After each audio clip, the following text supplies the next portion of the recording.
Welcome to episode 292 of the Center Ring Esports podcast presented by Alt. And this is going to be the best episode ever because we have Clutch or Kick, everyone's favorite original segment. And we have some ESIC decision breaking news. What's going to happen to all those CSGO cheaters out there? So we'll talk that and, of course, some e-news to wrap it up. But before we get to it, let's tell you about the show sponsor in Alt. That's ULT, altesports.com. You can go check it out. Right now, their sales are still going on, people. 40% off all of their collections. I'm talking the Overwatch League Doodle, the Essentials, the Expression, all of their collections. You have Call of Duty League as well. So get those while those items are hot. The 90s collection, one of my personal favorites for the Overwatch League, 40% off. You cannot get, they're a good deal without 40% off. But then you want to add 40% off on top of that? Lordy. And also this Friday, Alt and Kamboa are releasing a collaboration as well. So keep an eye on their website and Twitter at Ultimate for that. And let them know that the TCR boys sent you. My name is Alex Van Silly-Win, and you're listening to The Center Ring. Okay, so let's start.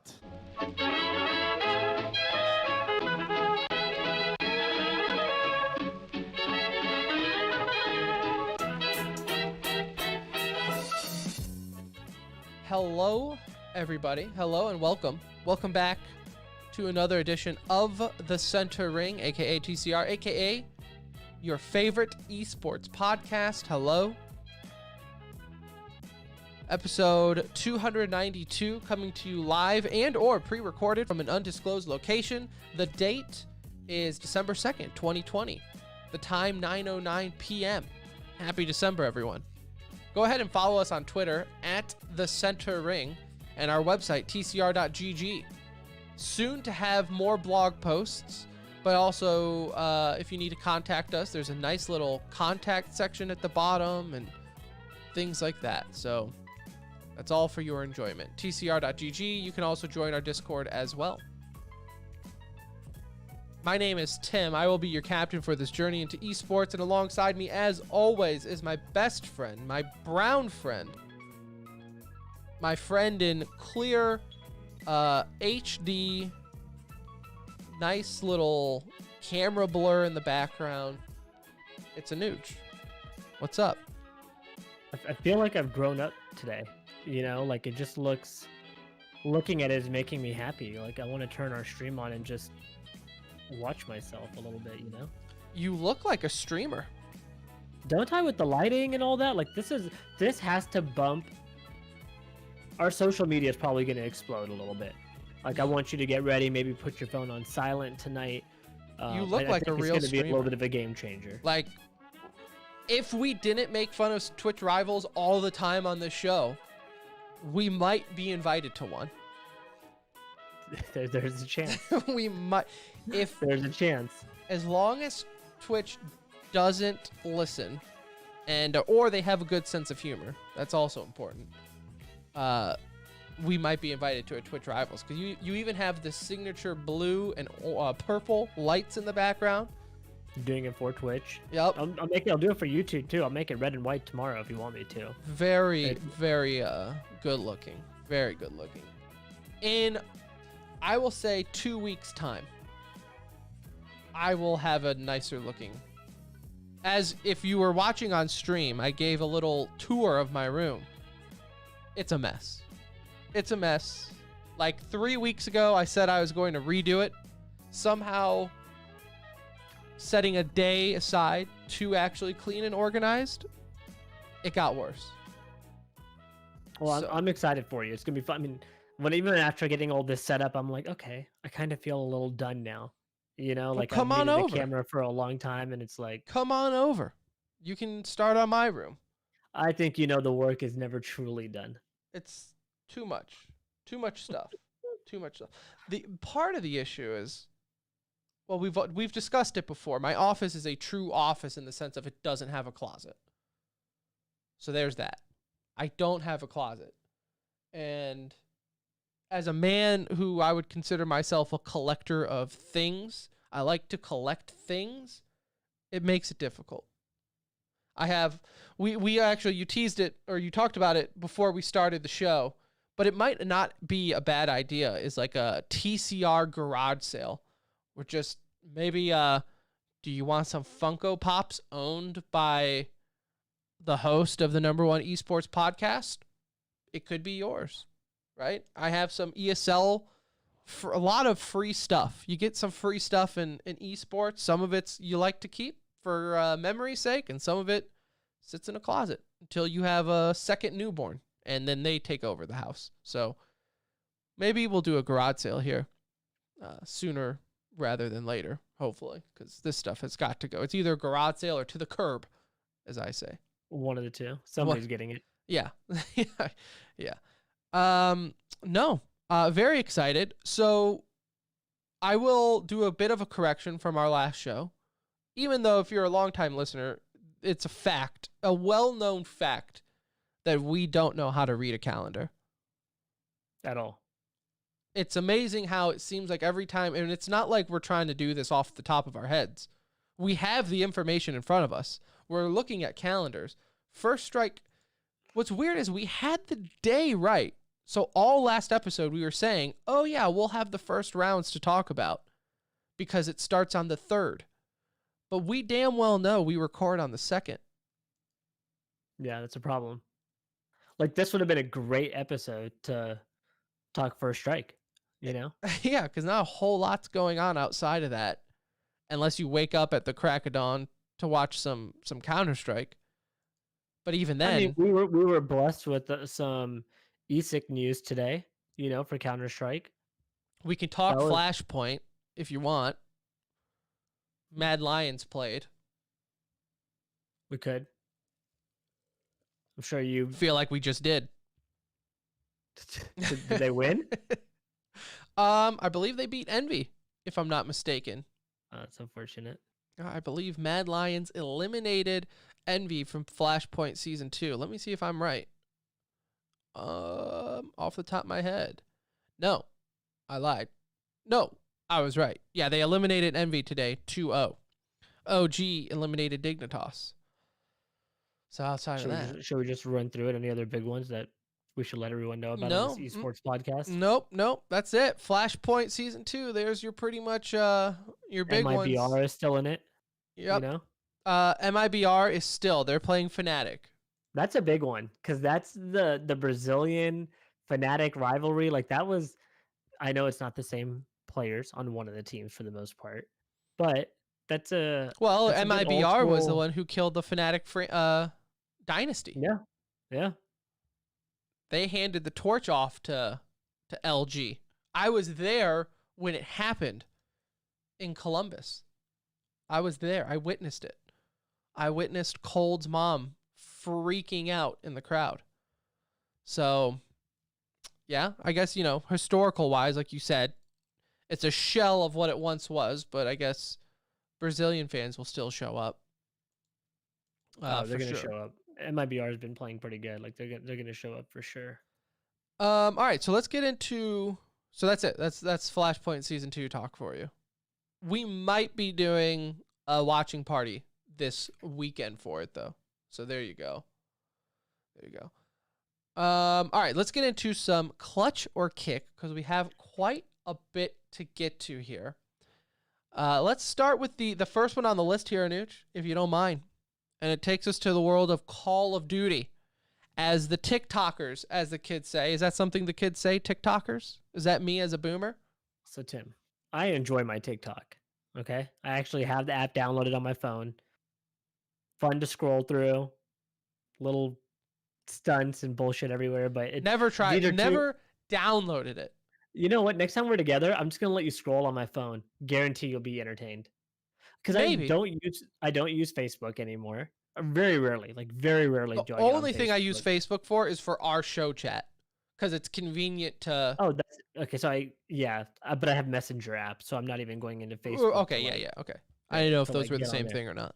My mom posts a bunch of stuff with me on it, so that's like, I guess that counts as something, but it's never me posting it. So I'm very rarely on Facebook. TikTok's become kind of like just a nice little fun scroll through. Next time you're here, we'll do it. Anyways, I don't big get news. Instagram. Yeah, see, I don't do Instagram. I don't that do much either. Instagram. I don't do See, the thing with Instagram is like everyone has these such exciting lives. This is it. You're looking at my life. It's 8 hours in this exact chair to work from home. I get up for a couple hours to let the wife know I'm still here, say hi to the kid, and then I come back and play WoW in this exact, that's it. That's my life. If I have to do Instagram photos, it would be the same 4 photos every single day. It'd be better off just posting screenshots of what I'm doing versus I pictures of just me. don't, it's living in the burbs. I don't do anything. And then fun fact, what's the one where you did pictures? Snapchat?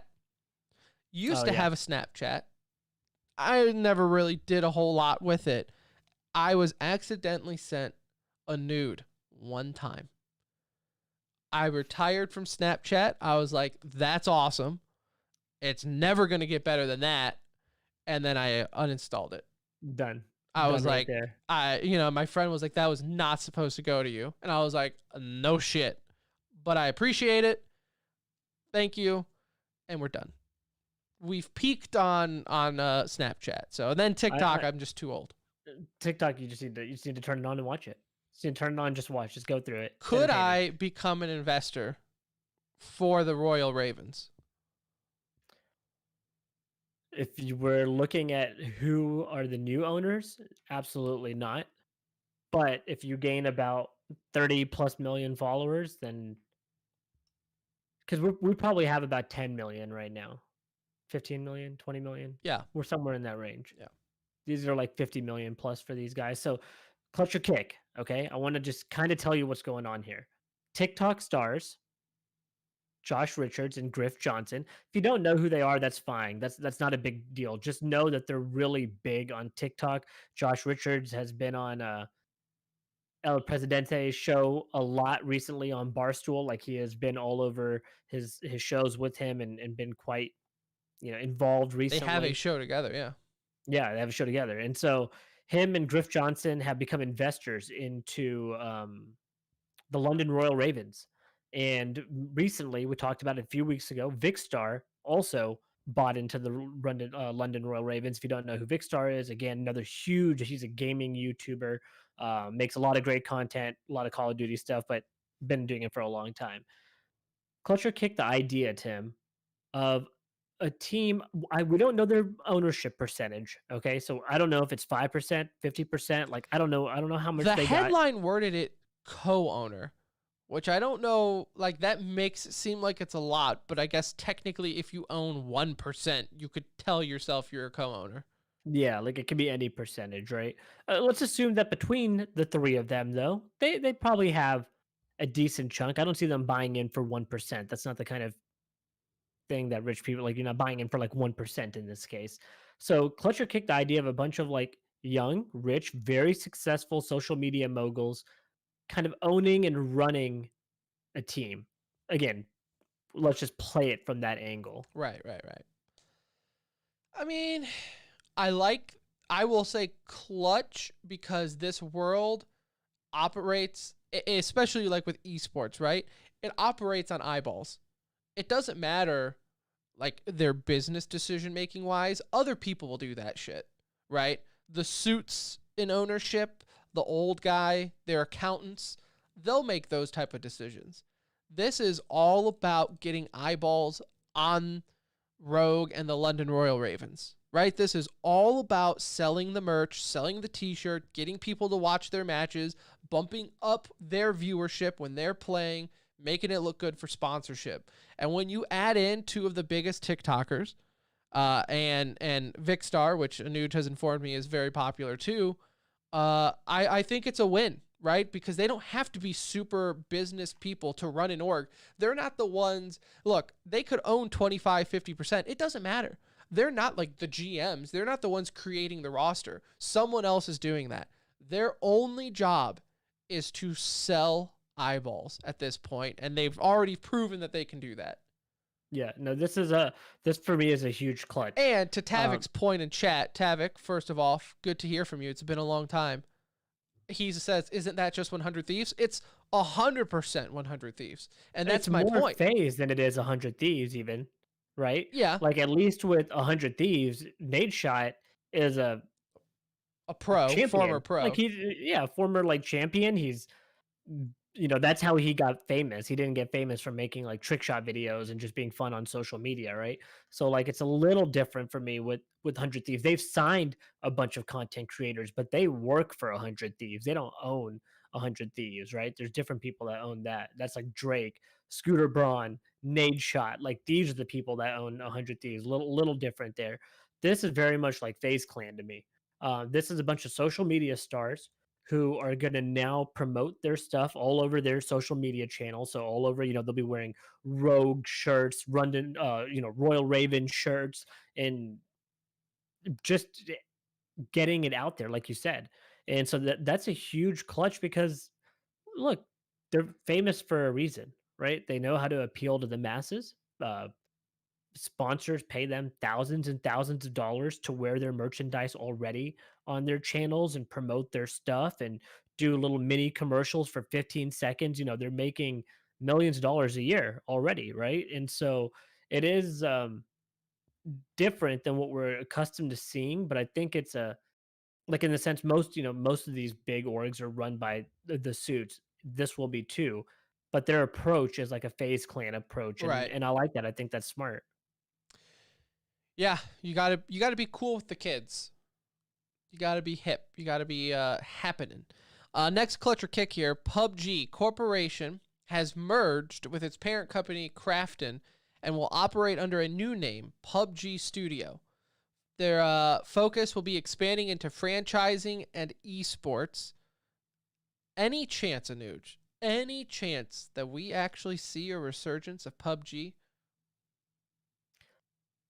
No, like this is a kick. This is a kick. I don't know how we could like.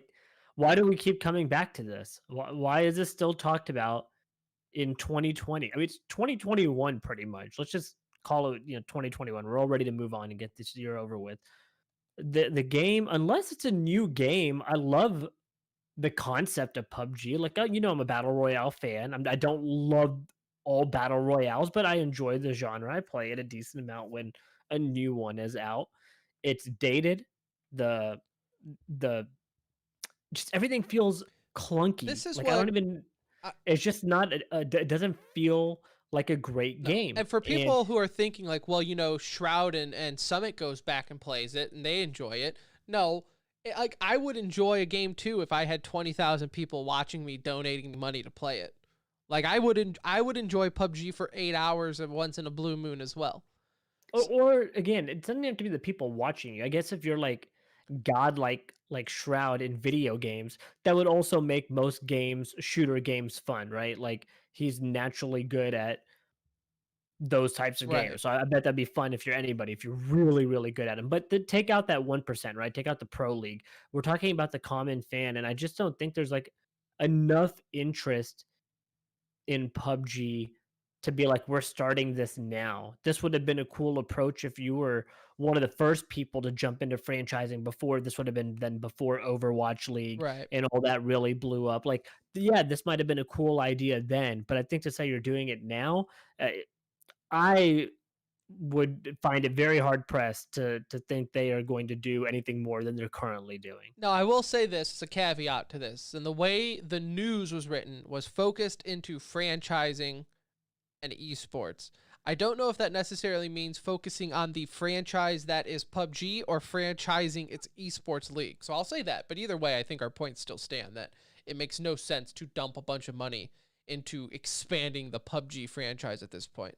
Yeah, okay, so even take out the franchising, Right. just the esports Esports aspect side, of it. it If you're doesn't gonna make pump a sense. ton of money into it, what has led you to believe that like this is But something, this is a model that will grow? can we give them credit, Anuj, for at least not giving up?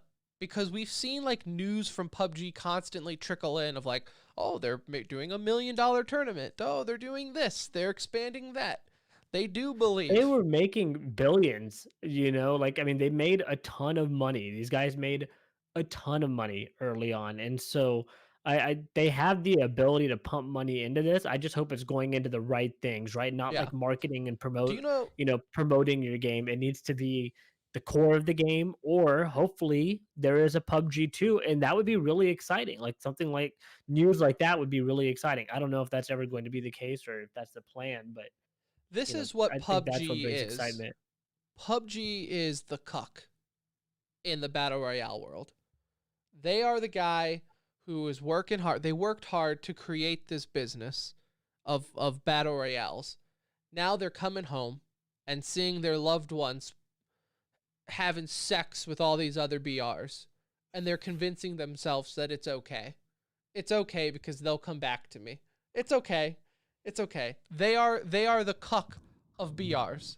They're not that far away in my mind from being H1Z1, right? Because H1 was the OG for the most part. And so it's like H1 was there. It was huge. PUBG came out. People were still kind of playing back and forth. Then kind of PUBG took fully over. Now we've expanded with Fortnite and Call of Duty and all this. There's just so many newer options. And so I would just don't know how they're going to make this work beyond maybe just making money off of it. I just don't see it ever being a big esport. Yeah. No, I Did we 100% even agree. rank it on our tier list? I think we I did, don't- but I think it was like Did we? F. I don't remember. I would have to go back and If we look, ranked it, that would have been impressive. That's a win for them if they were on the list. but I'm sure we did F. I'm sure we threw them in there, but I'm pretty sure it was an F. The lowest ranking possible, whatever that was. Speaking of BRs, it's been a hot topic now with rumors flying around all over that Halo Infinite has been, obviously delayed, and everyone was wondering what's why. And, Microsoft and the studio behind it has come out and said, like, yes, it's pretty much getting like a big overhaul. Like it's not like a little thing they're doing. And so everyone's saying, oh, is it going to be a BR mode? Is there going to be a BR mode? Well, it's been kicked around now where people are saying there is going to be one. There's also been rumors that, nope, these rumors are unfounded, as they even said. So, Anuj, let's pretend that there will be a BR or not, whatever, right? But clutch or kick, is BR needed for Halo to make the comeback that a lot of the Halo fans are hoping for? I think if you're trying to like expand the audience, like a crazy amount, right? Like, hey, it's already going to be popular because there's so many old Halo players. But I do think I would clutch the idea of like it needs to have, I think, a BR if it wants to appeal to the masses, like pull in people that had no interest in Halo before, like that group of people. This overhaul isn't going to bring those people here. It's going to satisfy your current customer base, the people that are already planning on getting it. Right. That's what an overhaul of the game is going to do, which, by the way, that's a nerve wracking thing to think of that they've had like 6, 7 years to work on this game and they obviously Well, didn't get it right, that's what and now it's like happens when you do your big reveal and everyone pretty much took a dump on it. It's a I good mean, move. I mean, good move on your part. Delay it. Delay it. yeah, it's just nerve-wracking to see how much can you get it. Like what I'm curious to see how much it actually changes from what they had in mind because that's tough to do with not a lot of time depending on how far they delay it. But for this, I do think it would be a smart move. It might not be a great game. Okay. I'm not sitting here saying Halo BR is 100% going to be successful or like play really well because I think they do need to modernize the gameplay a little bit to kind of meet the times that we're in and the way gaming is right now. I think it would be huge for the game though. I think it would draw in every casual because you know what? A casual probably has a friend who is playing Halo and they just need a little something extra to push that person over the edge to go buy it and try it out. And maybe BR is that way. Maybe it's a free BR. Who knows? I don't think they would do a free BR, but at least having it in there, would be huge and it would probably satisfy the streaming community in a more positive Right. way because then they would be more inclined to play that game longer. We know people don't play MP. on stream. It's just not a popular, fun thing to do beyond the first couple of weeks a game Not for the releases. casual. Yeah, it's just not And for I the think that's casual. also part of the. So I think there's like a two-parter, right? I think will a BR and Halo help its popularity? Yes, that's obviously a clutch. I think. Will it satisfy the Halo truers? No, it won't, because like for me, I consider myself a Halo purist, right? Like I would love to go back and make Halo my main game, my main squeeze. But it's also not fair to ask you because you hate BRs. Right, but I think that's also because I grew up playing games like Halo where BR was like the furthest thing, right? It's a closed arena, shooter in that sense, a team-based arena Yeah, shooter. but it doesn't matter. I think when you grow up, it's just a preference of whether you Well, like I that know. I genre just or think not, right? you have two different people, right? I have friends that will tell you, "Oh man, I love Call of Duty. I play Call of Duty all the time. It's one of my favorite games. I play it every single day." And you're, "Oh, okay. Well, hey, dude. Well, let's jump in. We can play some Search and Destroy or something like that." And they're like, "Oh, no, I play Warzone." And it's like, okay. Well, then I think there is that difference. Like if you are looking at a conversation wise, it's like you have those people that don't play BR and they want to play the normal multiplayer modes, and then you have people where it's just like we've morphed into this new genre of gamers where it's just they like BR. So I think it would satisfy majority of people. There's going to be a percentage of people that don't like BR game mode. So for them, it will make no difference. But I do think on the flip side, majority of people enjoy BR, which is kind of a proven thing based on how BRs have done over the past 3, 4, 5 years with Fortnite, Call of Duty, Apex Legends. Like they all break records as soon as they come out, right? It's always a Right. new one. Like the new one breaks the previous one, and we hit like 100, 200 million. It's crazy. Like people love that shit. And so because of that, I would say that's also the same for majority of Halo fans. Probably also enjoy BR games, right? And then you have some that'll just want to play multiplayer, right? Like they're hardcore, Right. they are going in for the multiplayer, but I think that is a minority compared to like a majority of people. We'll see. I mean, if they have a BR, we'll see. I would like to kind of speak to more Halo, loyalists to kind of get their take on it, because I just don't see that being the case. I just don't see anyone who was truly like loved the MLG style playlist of Halo playing a Halo BR and being like, damn, I'm so happy Halo's back. All that would make me want to do is go play the MLG playlist. Like it would be fun because it's Halo, I guess, but I just need some MLG playlist in my life to make it feel like it's truly Halo.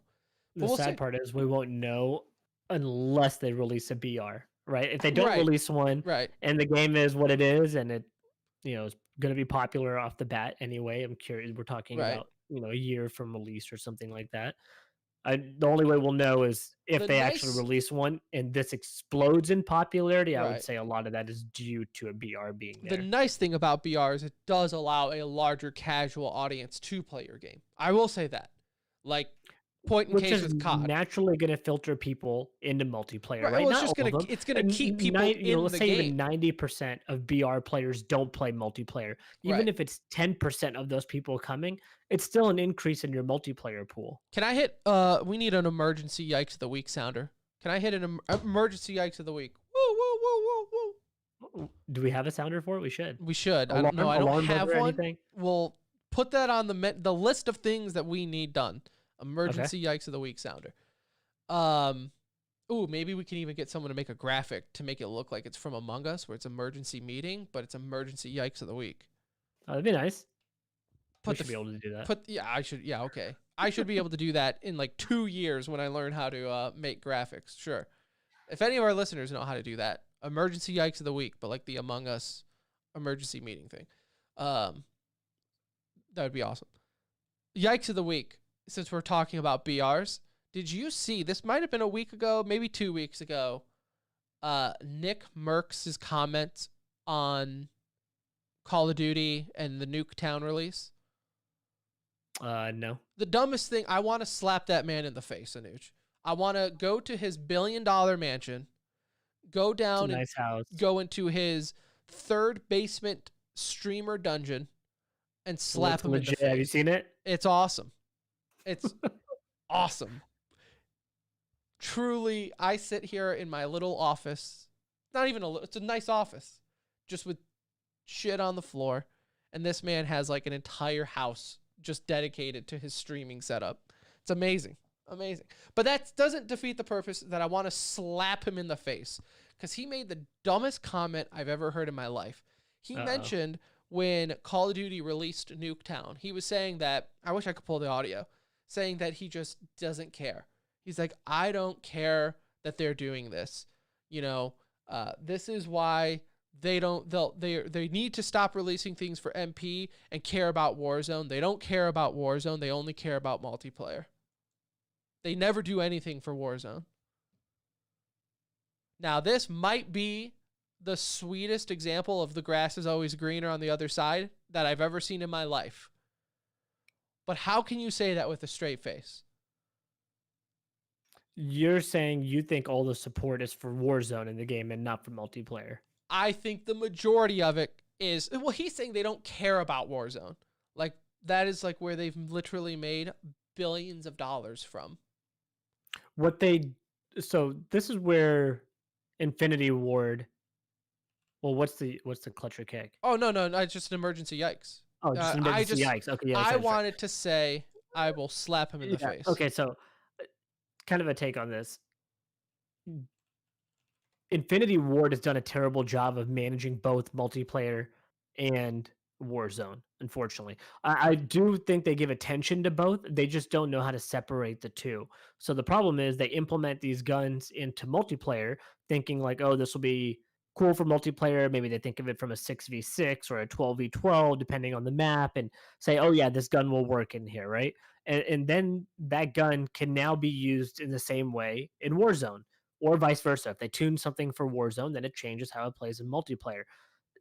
Once this started blowing up and becoming big, they should have separated those assets, right? And if you need to tweak one on one side, you have the ability to do so. If you need to tweak it for your multiplayer game, you have the ability to do so. The problem is all their updates affect both. So it's dumb to think that they don't update Warzone. They do it all the time. It's just when they update one, it kind of messes with the other to a certain extent.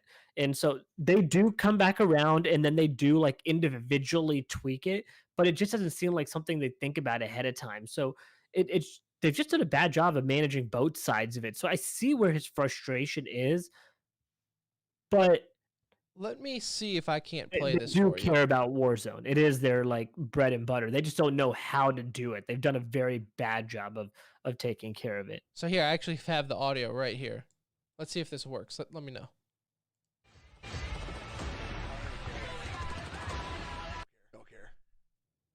Don't care. Couldn't care any less. Bro, like, put the fucking energy into Warzone. We're not going to, because they can't fucking sell it for 80 bucks. Feels bad, bro. Feels so fucking bad. Feels so bad after understanding how it all works. Feels bad. A little bit of an echo according to chat. We'll figure that out. Either way, I think that was because it was getting streamed in. You if you heard it through the echo, he was saying that they won't ever do anything to Warzone because they can't sell it for 80 bucks. That's also kind of true though, right? Like, I mean, most of the updates you see for the game are, hey, we got a new cosmetic pack. Look at how often a cosmetic pack comes out in that game. Right. Like, you could scroll through the store and there's a million cosmetic packs, but updates, they might have a shotgun in the game that can one-shot people. But again, though, that's all from their Warzone. That's all what? That's all from their Warzone community. What do you mean? That's like the money? Right. Like, it's their Warzone fan base that are buying those packs. I don't think a whole lot of competitive multiplayers are buying the Saw pack or something like that. Like, I heard him say that. People, like, they do it for tracers and crap like that. Right. But, like, there's not enough competitive multiplayer people out there for that game. But for him to be like, oh, they don't care. They'll never do anything for Warzone. Like, did you not just get done with an entire Halloween event like a couple weeks ago? Probably be a Christmas event coming up here pretty soon. Right. Like, give me would be my guess. He's also gone back to Fortnite recently. I know like a lot of people have kind of jumped back into Fortnite I recently. think the season just And started. yeah, I think people are in that little lull of we have the new Call of Duty out, we don't have the new Warzone out. Right. So everyone's just kind of looking for something. So a lot of people have jumped back into Fortnite recently. I'm sure you probably have that downloaded, ready to go. Can't wait. Can't wait. No, definitely not. All right. So let's get into our next topic here. Enough for Clutch or Kick and Emergency Yikes of the Week. We have ESIC's decision has been made. ESIC is obviously the governing body behind the Counter-Strike investigations of what to do with the stream sniping accusations and pros cheating in online tournaments and such. Well, Nuge, they finally came out with their decision and basically said, all y'all are guilty, so therefore, none of you are guilty. Yeah, I mean, it's kind of embarrassing the way it all went down because, Tim, we said this. How many times did I say this on the show? They're all doing it. They're all doing it. Every single one of them. I said it, I think, in those exact words, and I don't think I really held back when I said they are all cheating. And when I say Yep. cheating, it's a different type of cheating. We're not like my aim bots. I'm not saying they're wall hacking. I'm saying they have the ability to take advantage of something very easily with a limited chance of being caught or blame being placed on you. Most people, integrity, no integrity, are going to get information from that, whether one person is doing it on the team and filtering it out, but it's still gaining extra information. I knew they were all doing it. I mean, I just, you look at the way everybody's all of a sudden these rankings have started to really shift, right? And like it feels like on any given game, anybody can beat anybody, right? And it's because like now how to anti-strat, you can kind of understand economy, obviously, and it's just it was happening widespread. So ESIC comes out today, makes their statement. They admitted the claims that the problem, they believe that it's way more widespread than the average fan even thinks. I think it's safe to say we're not the average fan in this case because I believe that both of us thought it was going to be hugely widespread. They're not going to punish anybody, but rather they're going to now enforce rules that they feel can help prevent it a little bit, right? Like they know they can't stop it. They want people to like record gameplay. They don't want um, casters to really be talking about the games during technical timeouts. So during technical pauses, they don't want them discussing. Which Like, that has been a hot topic even before online events. Like even like for LAN events, I've heard players complain about that. Where like during a technical timeout, you might have players take off the headphones to itch their ears or something, right? yeah. And it's like in that time, it's like some players might be a little All slower it takes is to one itch. sentence, right? Like, Yeah. oh, they're double opping this round. Like, look, that's all you Yeah. need to know. That's all you need to hear to make such a huge difference. And so, the punishment here is like a slap on the wrist, right? Hey, you're all guilty. So rather than punish everybody and hurt our top tier more than anyone, okay? Like the top tier was doing this. Now they said the cheating is so widespread; it's in every tier of Counter Strike. 1, 2, 3. It's all the way down. Everybody's doing it. The top tier, they said, is essentially the way that they put it is most guilty. Like they're literally all doing it because there's so much on the line. And so, they want to have a new zero tolerance policy. You're not going to be able to do anything. Like No. the only thing that you can do, the only thing that you can do is get the TOs to put a big enough delay on it to where that information is then rendered useless, right? So whether that's a 3 or a 5 minute delay of some sort, like that might be your best option. Right. Outside of that, I don't know. Yeah, I don't know how you do it. Like I That's don't know all you what you're can do. supposed to do. It's all you can do. Because what do you guys don't do it or we're going to punish you even harder the next time we find out. Okay. This is like when like everyone's speeding on the highway, you might as well also speed because the cop can't pull everyone over at once. It's the same thing. Like if everyone is screen peeking, if everyone's stream sniping, does it make it right? No, but I think it's also like naive to think that no one was doing it. And all these pros that are huffing and puffing, like, I can't believe these coaches would cheat. I can't believe it. Well, I'm going to say the same thing that I did when the coaches got caught cheating and the players claimed they had no idea. Like, are the players also not being held responsible in this one? Are there some players still throwing their coaches underneath the bus, saying like, "Oh no, I had no idea my coach or teammate was stream sniping. I just Getting thought, information for us. yeah, I just thought he really knew where they were coming around the corner. Or I thought they really knew he was on an eco round. I had no idea." Look, It's there is idiotic. nothing they again besides like they were saying they want to record in-game audio and have them record POVs, and you have to turn that in for every match. If they asked for that, and let's say that TO's obliged by that and they decided to do that, it's just going to look like a college football sideline where the coaches are going to be holding up flashcards, Right. to give signals or something. Like there's always going to be a way when you're playing Right. online with this much money involved, there's going to be a way for people to take advantage of it. And so it's just not surprising. This was probably not a smart move to come out that you were investigating this to begin with, because I feel like this was the only result that could have came out of it. And now you're put in a tough spot because you can't suspend 70% of your proceed, like you just can't do that. So it is what it is. Now we, I guess confirmed that they are all doing it. Um, and we'll just have to kind of understand that this is the era of Counter-Strike we're in right now. And until it goes back to LAN, um, there's really no stopping it unless you put a huge delay on there. Yeah, and I guess even Tavik says in chat, like the tournament organizers need to take some blame to this as well. And I 100% agree.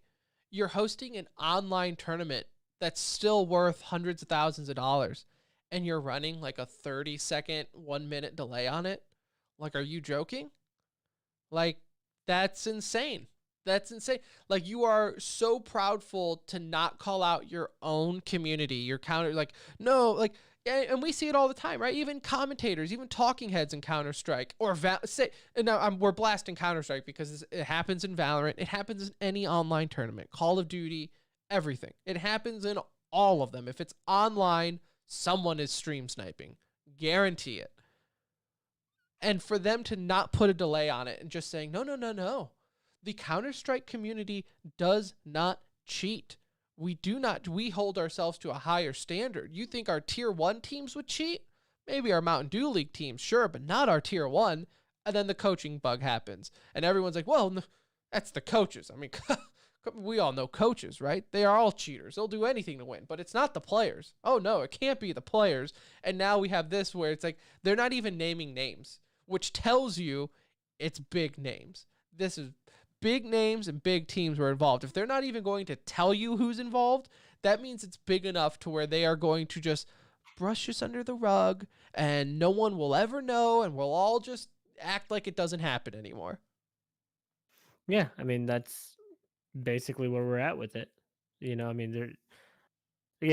a lot for anyone to do after they announced they were investigating it. They just put themselves in a really bad position, and I feel like common sense should have told them otherwise, because either you go in with the hammer saying anybody that did it is going to be in trouble, just like you did with coaches, but it's a little like effed up if you ask me. Like, you showed leniency to all these players who you knew were also probably guilty and involved with the coaching bug situation, or were aware, right? And I'm sure some took that information and then changed their call for that round based on the information they were getting. Like, it's just dumb to think otherwise. And so you showed no leniency towards the coaches, but you showed leniency towards the players in that instance.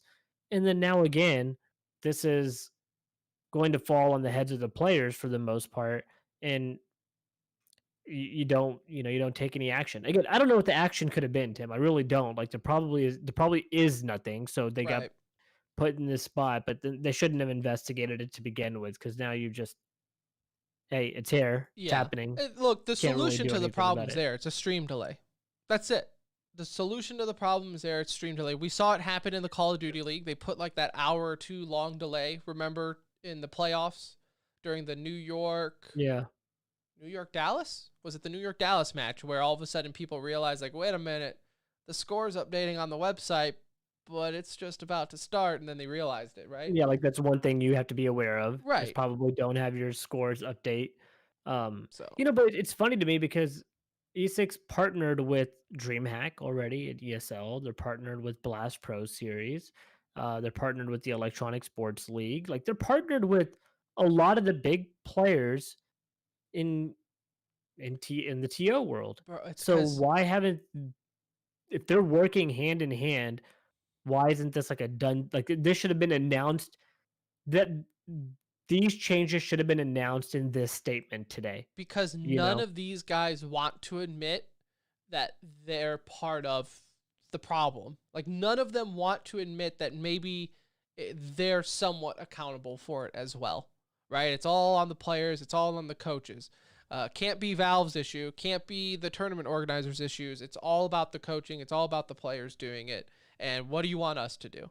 It's 100% that. It's 100% they just don't want to admit that cheating is going on in their events. They want, well, all these stream snipers happened in Blast and everything else, but not DreamHack events, not ESL events. No. They don't do that here. Whatever. They're all doing it. They're all doing it all the time. And Only we're going to stop with LAN. a little vindicated, right? Feel a little vindicated, the fact that we were saying it all along and now all of a sudden it's true. So there you Very have it. true. There you have it. All right, well, let's get into some e-news. Whoa, not the right one. E-news to finish off the show. A little bit to get to here. Man, if talking about cheating in Counter-Strike wasn't a reminder enough that this year's just kind of sucked for Counter-Strike, today marks the 1-year anniversary since the last time Liquid and Astralis played against each other. They did play today. Astralis ended up beating Liquid 2-0, knocking them out of DreamHack Masters Winter. And again, this was the first time that they met this year. That's insane. I mean, obviously with COVID, it makes sense, right? Like It's just, you don't realize it. Yeah, I didn't realize how long it had been since they've That played was a each other, marquee matchup. Like, stop what you're doing. Astralis is playing Liquid type of matchup. And it almost felt like we got to see that every couple of weeks, right? Like every 2 to 3 weeks they were meeting in some big tournament somewhere, or you were waiting for them to meet, whatever. But yeah, like that's pretty crazy. Crims has been cleared from all VAC ban. It was in fact that third-party anti-cheating software that multiple players or people have been banned from using. They're working with Valve to see what they need to do, what Valve needs to do, so people aren't getting false VAC banned. But no one threat, because Crims is good to go. There's that. Chaos, we actually talked about this a couple weeks ago. The rumors were floating around. Chaos Esports is officially releasing both their CSGO team and Rainbow Six Siege team, directly related to Corona financial issues like so many have before. So definitely sucks to see, especially a team that let's think about it, right? They made the rise in Counter-Strike. They had Steel. They let Steel walk because they were being good dudes. They didn't sell him, and now they're folding two of their teams, I don't even know what other teams they have because of financial issues. It's just that's the type of year 2020's been, but definitely sucks to see. Yeah, I mean, look, for another blow for NACS, right now we've lost, 100 Thieves, we've lost NRG, NA has lost complexity. NA has essentially lost Envy as more of an EU roster now. C9 is an EU roster now. Like, what's really left besides Liquid and EG? That's kind of our last two hopes, it feels like, for NA. Also, looked it up. Rainbow Six and Counter-Strike are their only teams. So that's rough. Yeah, they are dropping all of their esports at the moment. Obviously, I think didn't they just get like They just got what's that rapper's name? Was it like T-Pain? No, we're so uncool. Was it Logic? Logic. They got somebody else with Logic though. Was it just Logic? It was Logic and someone else, but I think Logic was. It wasn't overshadowed. Logic and T-Pain. Maybe. I don't think it was. Chaos Esports investor. Logic. Pusha T. Ah, how could we forget Pusha T? T-Pain, Pusha T. Come on, that's like so damn close. Yeah, so they just got those. But I mean, look, esports is expensive to get into, so and especially Logic just spent all of his money on a first edition Charizard, so there you go. He's probably a little broke right now. So there you go. Yeah. So thoughts and prayers for Chaos Esports Club as they drop both of their rosters, just trying to keep the lights on. So go to their website and buy a shirt. Buy a shirt and support them. We don't want to see them go. In Valorant news, Shazam's dad ended up passing away. Very sad story. But some light at the end of the tunnel that, oh, that's a terrible example to use, that he is going to play in the upcoming First Strike finals.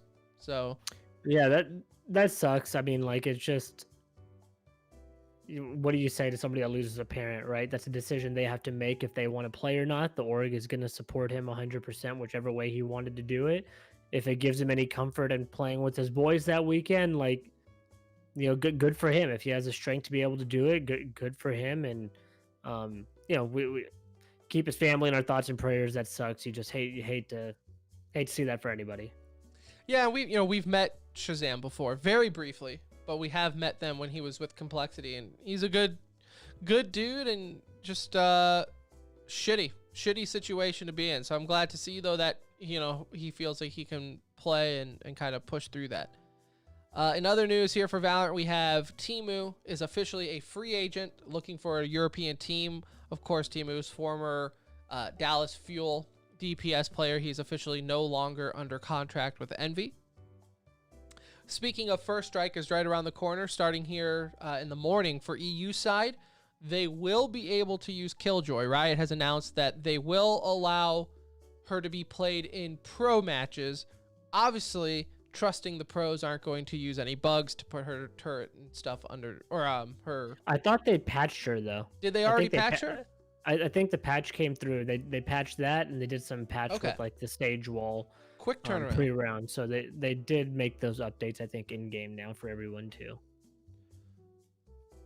All right, so there you go. So Killjoy will be able to be played.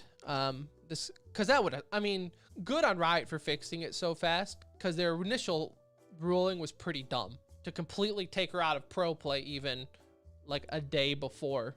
Well, so the problem was they had taken her out of competitive in-game, and what that did is that took her out of customs. So she was always going to be allowed to play in First Strike. The problem there was they couldn't practice with her over the last couple of days because when they removed her from competitive, they also removed her from the custom lobbies. And so I'm glad that they did get it fixed relatively quick, but it's now also a day before the event. So look, it's going to be fun. We're going to have a full roster, right? We get Icebox in there. We get Sky, the new agent.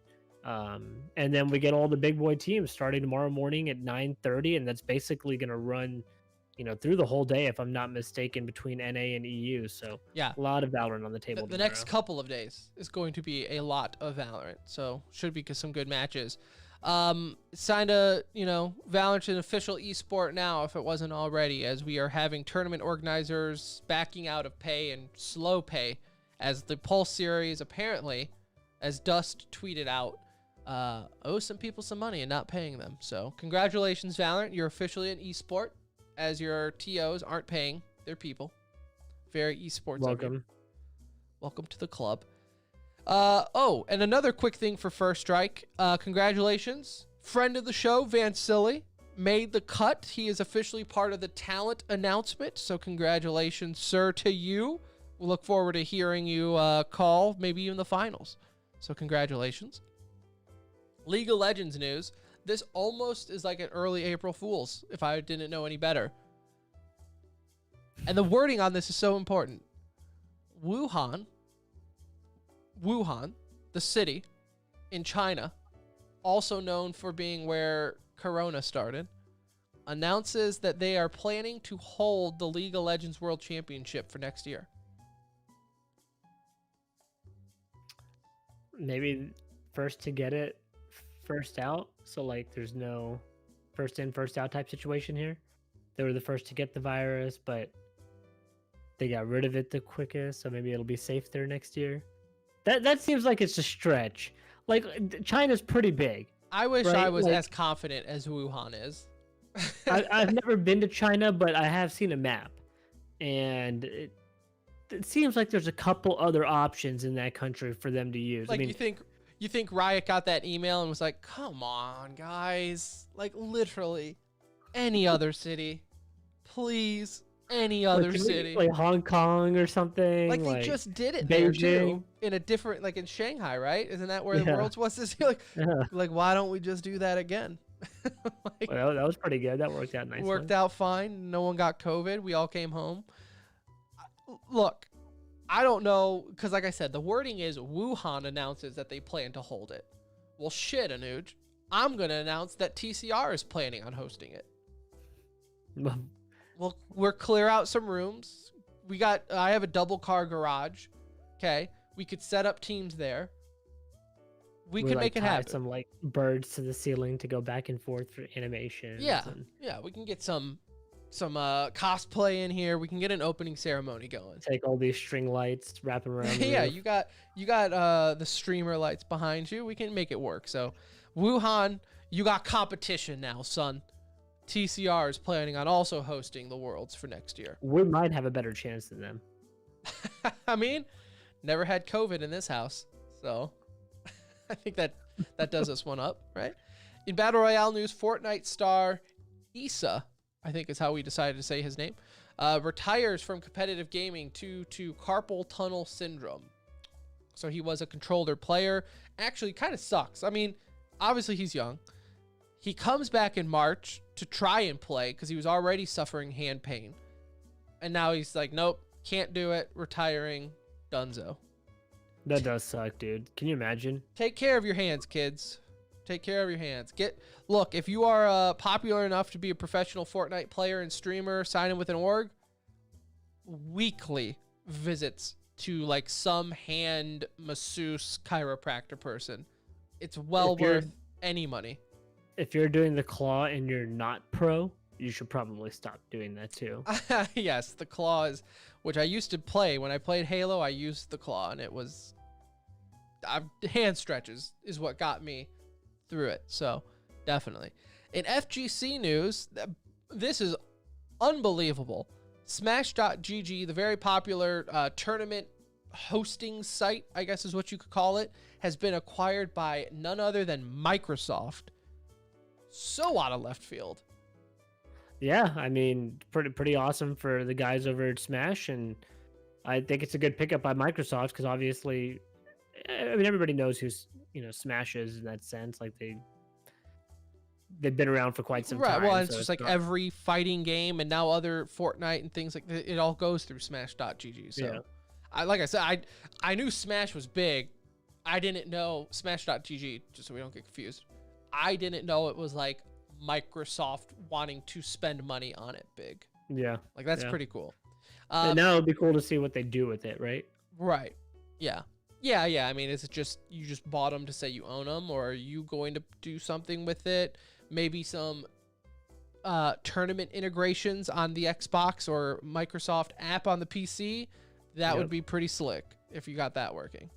In other news, Anuj, we are making a trip to Japan because Like ASAP. February 4th, it is the official opening at Universal Studios Japan Super Nintendo World. And if you haven't seen, first off, when they announced it, they showed renders of what they wanted it to look like. It looks exactly like the renders. I mean, the pictures don't even look real. It does look incredible. Like what they were able to do with it. I have heard it's really small right now. So, I think if you wanted to go there, your best bet is wait till they build out some of the other areas of that park. But if you have the ability to go check it out, like the stuff that they do have, Tim's right. It looks crazy. Like the whole Mario Kart setup that they've done, and going through Koopa Castle and just all that stuff. Like it looks incredible. Yeah. I Even do my wish wife, the go-kart racing was like actual go-karts though. not You're like on a on rail. a track or whatever. Yeah, but still very My cool. wife saw it, and even she was like, "Wow, like that does make you like, okay, kind of goofy to say you're gonna go to Japan to go to a park, but to me that's worth it, just for a day. I mean, hell, we went to Disneyland when we went to BlizzCon, so I guess we can go to Mario World or Super Nintendo World when we go see Japan. Yeah, for sure. So there you have it. There you have it. Episode 292. It's done. It's in the books. Thank you so much for listening. If you listened to the whole thing or skipped around, love you all the same. We will be back Sunday night after First Strike. So good vibes that this is not like a 10-hour best of 5 on the NA side. So we can actually talk about it. Because I think it starts at like 3 p.m. So if it's still going on at showtime, we're all dead. We've run into some major issues at that point. So. We've got problems. But you never know with the best of 5. So, and an online tournament. God forbid. But we'll be back Sunday night either way to discuss some more esports goodness. Got some Yikes of the Week piled up already for you, so we'll get there as well. Our Twitter at the Center Ring and our website tcr.gg. Going to start posting blog posts. If you're interested in writing on the website, you can hit me up. We're not picky and stuff. I'll always just ghost delete it if I think you suck, I guess. But let me know. We can always just have, if you're ever wanting to dip your toe into the content creation side of things. There's that. Join our Discord, be a part of that conversation as well. But again, for Anuj, I'm Tim. We'll see ya.